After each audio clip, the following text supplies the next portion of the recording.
There is a silent language we all speak, but few of us ever learn to truly understand it. A language that doesn't use words, but tension in the body, dreams that disturb your nights, feelings you can't explain, and an unshakable intuition that something just doesn't feel right. And perhaps the most painful aspect of it all is this. We often feel it most clearly in our relationships with others, especially when someone is simply not meant to be in our lives. Carl Jung, the Swiss psychiatrist and founder of analytical psychology, didn't just study the mind. He studied the soul. He believed that the unconscious is not only a personal storehouse of forgotten memories, but a vast collective dimension we all share. And from this deeper place, warnings emerge, patterns repeat, and signs show up. Subtle, strange, sometimes even terrifying. When something or someone is not aligned with who we are meant to become, you may have felt it before. You meet someone, and everything seems perfect on the surface. They say the right things. They smile at the right moments. They fit into your plans, your projections, your ideals. But something inside you doesn't relax. Your chest tightens in their presence.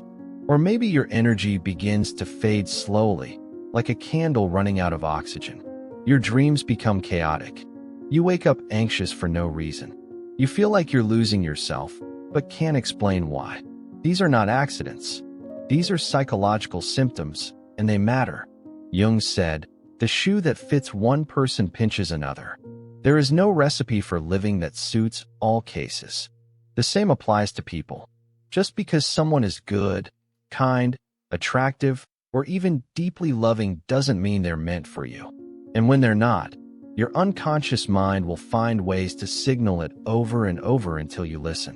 One of the first signs appears in your dreams. Jung believed dreams are messages from the unconscious.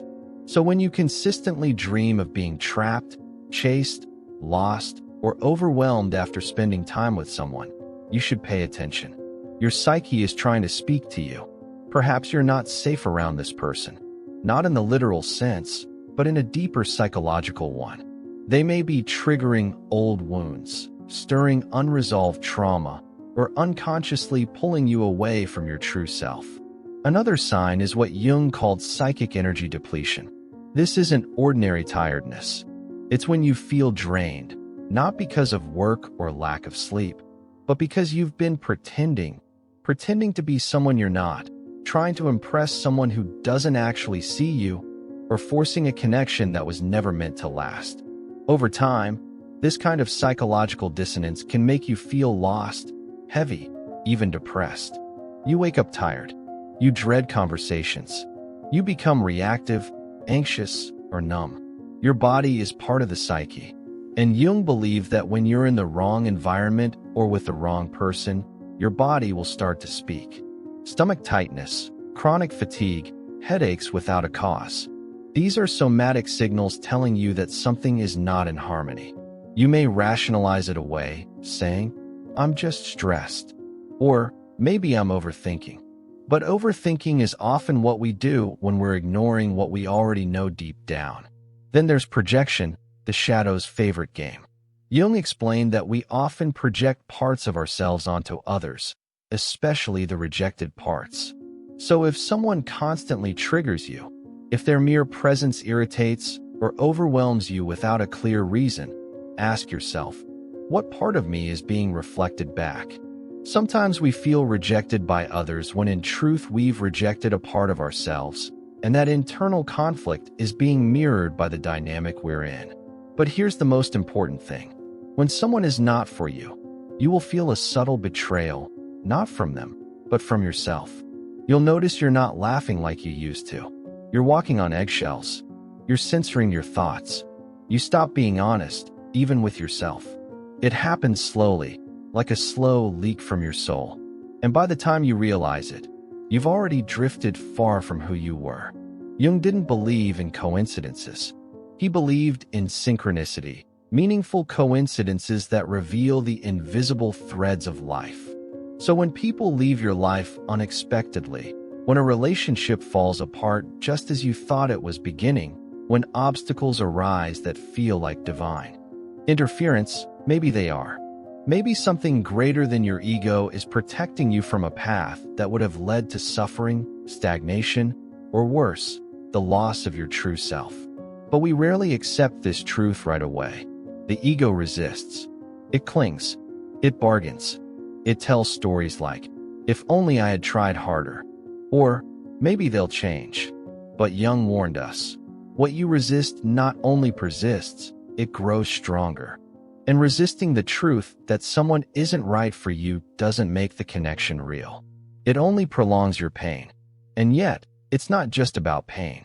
It's also about growth. Every person who crosses your path carries a lesson, a mirror, or a test. And the ones who are not meant for you, they are often the ones who force you to finally meet yourself. In their absence, something is revealed. You begin to hear your own voice again. You start to remember what peace feels like. You reconnect with the rhythm of your own being. Letting go isn't just about walking away. It's about waking up. And that awakening often begins with a quiet inner whisper. This isn't it. And sometimes that whisper is all you need to start finding your way back to yourself. Sometimes what hurts the most is not the presence of the wrong person, but the absence of the connection you thought you had. You start to question your own judgment. Wonder whether you misread the signs, whether you imagined the closeness. But Jung reminds us that much of what we perceive about others is filtered through our own inner landscape. We don't see people as they are. We see them as we are. And often when someone is not for us, it's not because they're a villain in our story. It's because the story itself was written from a place of unconscious longing, not truth. There is a pattern many don't recognize until it repeats enough to become painful. The need to complete something unfinished from childhood. Jung wrote extensively about the influence of archetypes, primordial patterns of human experience. And one of the strongest is the wounded child. When we meet someone who echoes a familiar emotional tone, perhaps their silence reminds us of an emotionally distant parent, or their inconsistency mirrors an unstable attachment from our past. We may feel drawn to them not because of love, but because of an unconscious desire to heal what was never resolved. This is the trap. We confuse familiarity with compatibility. But what feels right isn't always healthy. And sometimes the clearest sign that someone is not meant for us is that being with them pulls us backward into old patterns, old wounds, old versions of ourselves we work so hard to outgrow. Jung believed that life's purpose is individuation, the process of becoming whole. This means integrating the fragmented parts of ourselves, the light and the shadow, the conscious and the unconscious, the rational and the intuitive. So when a relationship consistently pulls you out of balance, when you feel like you're losing your center just to maintain peace, when you find yourself betraying your values to avoid abandonment, something sacred within you is being compromised. The signs aren't always dramatic. Sometimes they show up in the small things. The quiet disinterest in their messages. The way your body stiffens when you see their name. The internal pressure to be more or less than you really are. These are not trivial. These are the breadcrumbs your soul leaves for you to find your way back. Ignore them, and the discomfort intensifies. Listen, and the path begins to clear. Another sign. Time starts to feel distorted. When someone is truly meant for you, time feels expansive. Even in silence, you feel connected. But when someone is not aligned with your soul, time becomes heavy. You check the clock during conversations. You feel restless. The hours together drain you instead of filling you. Jung might say that your psyche is rejecting the falseness of the connection. It's like wearing a mask that doesn't quite fit. It constantly slips, irritates, suffocates. You may also notice that your creativity dries up. Your passions feel distant. This is significant. Jung viewed creativity as an expression of the unconscious mind. So when you lose touch with your creative flow while being entangled with someone, it could be a sign that your deeper self is being neglected. You're so focused on managing the relationship, decoding their behavior, adjusting yourself to fit their world, that you abandon the part of you that creates, dreams, imagines, and that is a high price to pay.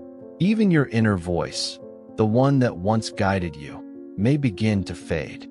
That stillness, that clarity, that knowing you used to have becomes clouded. You ask others for advice more than usual. You look for signs outside of yourself. You become afraid to trust your own perception. This is not a coincidence. This is what happens when your connection to your inner truth is interrupted. Not because someone took it from you, but because unconsciously you gave it away. And why would you do that? Because you wanted the connection to work. Because you saw potential. Because they reminded you of something beautiful you once felt. But potential is not a promise. And memory is not destiny. And when someone's presence begins to silence your inner compass, it's not love, it's a warning. It's easy to judge ourselves in these moments. To feel foolish for not seeing it sooner. To replay every conversation looking for where we went wrong. But Jung encourages compassion. Not just for others, but for ourselves. The psyche is always learning. Every wrong turn, every misaligned connection, every heartbreak is part of a larger process of becoming who we are meant to be. The mistake is not the relationship. The mistake is staying blind to the signs once we've seen them. There is also a strange kind of anxiety that arises when you are not in the right relationship. Not the kind that stems from fear of losing someone, but the kind that comes from the quiet knowledge that you are losing yourself. This anxiety is subtle at first. You may feel it when you hesitate to speak your truth, or when you make yourself smaller to avoid conflict, or when you begin to feel invisible even while being seen. And the most confusing part, you may still love them and they may still love you. But love is not enough if it costs you your wholeness. Sometimes the people who are not for us are not bad people. They're not toxic, abusive, or cruel. They're simply not compatible with the direction your soul is growing. And that's what makes it so hard to let go, because we're not just letting go of a person. We're letting go of a version of ourselves that believed this was where we belonged.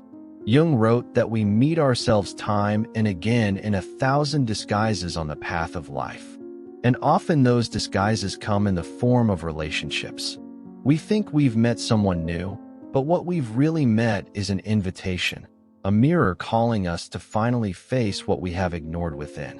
Whether that means healing an old wound, reclaiming our boundaries, or learning to walk away before we lose ourselves completely. Each encounter is a lesson in disguise. And when the lesson is learned, the spell breaks. There are moments in life when clarity doesn't arrive through logic, but through contrast. You don't always realize someone is not for you because of what they do wrong, but because of how your soul responds when they're near. You begin to notice that your sense of joy feels artificial. Your laughter feels borrowed. Even silence, which once felt sacred, now feels suffocating. And still the mind resists. It wants reasons. It wants proof. It wants to label the discomfort. But the unconscious doesn't argue. It reveals quietly through feeling. Jung emphasized that the unconscious guides us through symbols, sensations, and synchronicities, not through linear explanation. So when the signs come, they often don't look like red flags. They appear as restlessness, as a sudden change in appetite, as repeated coincidences that seem unrelated until you trace their emotional roots. You miss a call from them and feel relief instead of panic. You imagine a life without them and feel a strange calm instead of grief. These are not signs of indifference. They are signs of misalignment. Sometimes the greatest danger is subtle. It doesn't arrive in the form of betrayal or cruelty, but in the slow erosion of your essence. You stop reading. You stop meditating. You stop doing the small things that used to make you feel alive.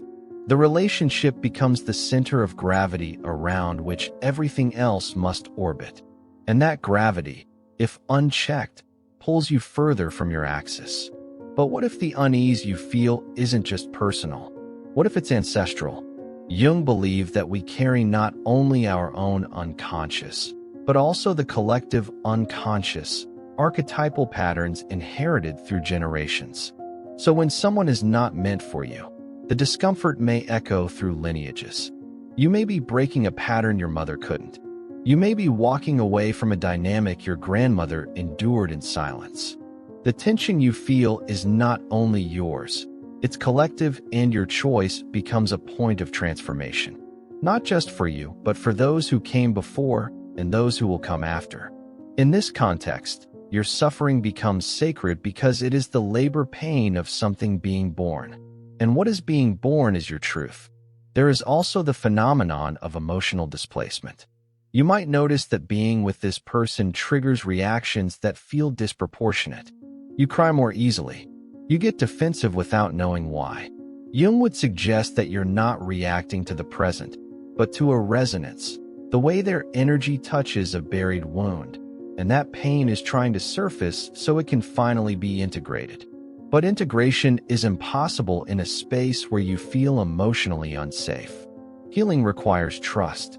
And if your nervous system is constantly in defense mode, even when they're being kind, something in you already knows this is not where your healing can happen. Another subtle sign that someone is not meant for you is that your intuition begins to contradict your plans. You make decisions together. You visualize a future, but something doesn't land. The words feel right, but the feeling is off.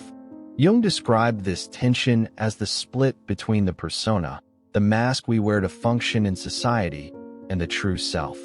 When your connection is built on personas, roles, or projections, there will always be a fracture between the life you plan and the life you feel.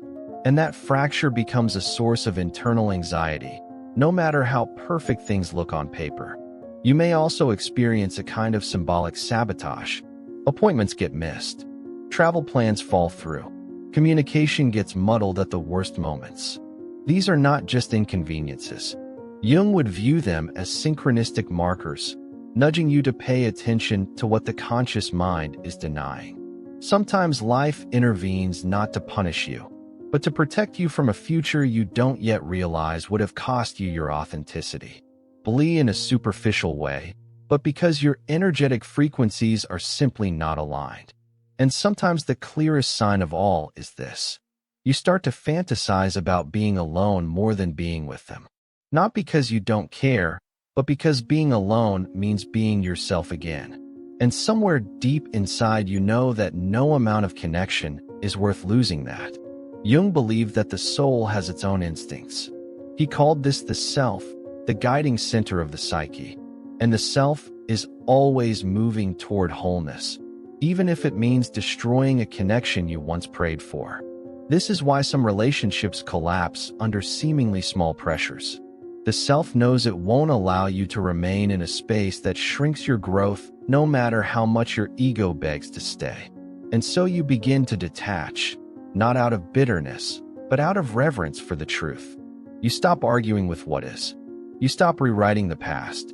You begin to reclaim your energy from every moment you ignored your gut. And in that act, you return to yourself. Not the version molded by fear, but the version rooted in self-respect. This is not weakness. This is individuation. There is a peculiar moment in every misaligned relationship when silence becomes louder than words. Not the comfortable silence of presence, but the heavy, pregnant kind, the kind that carries avoidance, unspoken truths, subtle disconnection. You sit together, yet you feel alone. You speak, but the words feel hollow. This silence isn't accidental. It's the unconscious speaking through absence, communicating what the ego refuses to admit. Something essential is missing. Jung often explored the idea that we are constantly being called not by noise, but by symbols and feelings that emerge when we are misaligned. That feeling of walking through fog with someone who doesn't see you clearly. It's not random. It's the psyche trying to withdraw its energy. Because when someone is not for you, your inner world starts pulling away before your outer world catches up. The connection may still exist externally, but internally your soul has begun the process of departure. This is why the signs can feel paradoxical. You may feel love and resistance at the same time, longing and suffocation, hope and dread. These aren't contradictions. They are symptoms of a deeper truth trying to break through the illusion of compatibility. Jung warned that our psyche splits when we live in contradiction for too long. The conscious mind builds stories, reasons, justifications. But the unconscious keeps leaking through in your posture, in your tone, in your dreams. You start losing clarity. Your vision for life becomes foggy, not because you're confused, but because your deeper self is trying to interrupt the script. Another sign is emotional echo. You leave conversations feeling like you've been speaking into a canyon. Your words return to you, distorted, empty. When someone is not for you, communication stops being generative. It becomes transactional. You speak to be understood, but the deeper parts of you go untouched. This creates an emotional starvation, not because they don't care, but because they can't meet you at the depth you crave. They may love you, but not see you. And that absence of true recognition is more painful than being alone. Sometimes the signs show up in who you become around them. Jung called this the adaptive persona, the mask we wear to survive in environments that don't honor our full truth. You may notice yourself becoming more agreeable, less expressive, or overly rational. You filter yourself. You laugh less authentically. You speak in measured ways to avoid conflict. Over time, this self-editing becomes chronic. You look in the mirror and realize I don't recognize myself anymore. And yet you stay because the idea of leaving feels like abandoning the dream. But the truth is staying may mean abandoning yourself. And then there is the dissonance of destiny. Jung believed in the concept of the teleological pull, the idea that the psyche is always moving toward a future state of wholeness. So when someone is not aligned with that future, life begins to create friction. Opportunities dry up. Momentum fades. You feel like you're swimming against the current. It's not that they're holding you back. It's that your soul is outgrowing the narrative you've built around them. You may also notice an increase in internal conflict. Not the healthy kind that comes from growth, but the exhausting kind, the kind that leaves you second-guessing every decision. Should I stay? Should I speak up? Should I wait? This mental spinning is often a defense mechanism, distracting you from a more terrifying possibility that you already know the answer. But knowing would require action, and action would require loss. And so, you hesitate, not because you're unsure, but because you fear what will happen once you act on what you've known all along. Another layer Jung explored is the dynamic between fate and free will. He believed that what we do not make conscious will rule our life and appear as fate. So when someone feels meant to be, but simultaneously diminishes your spirit, ask yourself, is this fate, or is this an unconscious pattern playing out again? Are you being drawn to them by a higher calling, or by a familiar pain you've mistaken for purpose? The most telling sign, however, is when peace begins to feel like a memory. You used to feel steady, grounded, creative, but now your nervous system lives in low-level alert. You're not in crisis, but you're never quite at ease. And that chronic tension, though subtle, reshapes your entire way of being. Your body is constantly interpreting your environment. And if it consistently signals that something is off, even if you can't name it, that is your truth trying to reach you beneath language. And truth doesn't always arrive as clarity. Sometimes it shows up as grief, as longing for the self you abandoned to preserve a connection that never saw the real you. But grief can be cleansing. It empties the space where illusions once lived. And in that emptiness, something new begins to stir. Intuition, desire, courage. Not the courage to fight for the relationship, but the courage to fight for yourself. And this is the turning point. Not dramatic, not loud. Just the moment you stop pretending that pain is growth. That love without alignment is enough. That potential will someday bloom into reality. You stop waiting. You stop hoping they'll become who you need. You start remembering who you are. When someone is not meant for you, the signs will not always scream. They will whisper. They will tap gently on your awareness, then louder each time you turn away.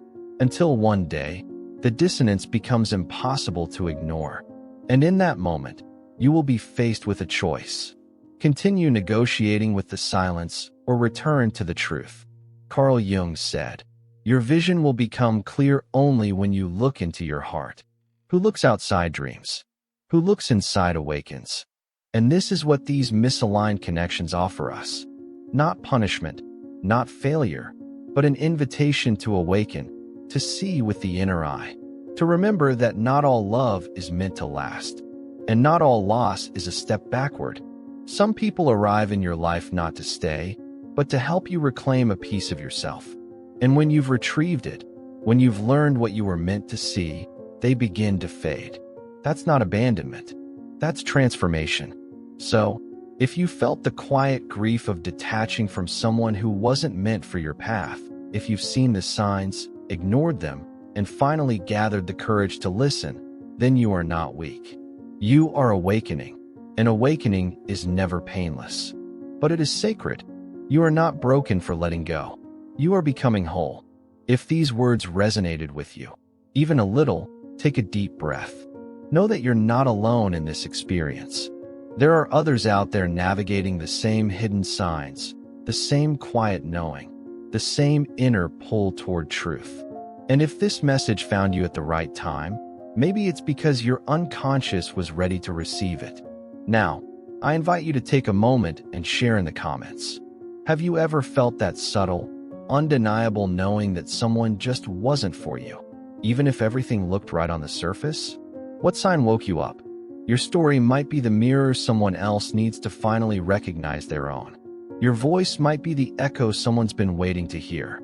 And if this video touched something in you, please don't forget to like it, subscribe to the channel, and share it with someone who might need this message today.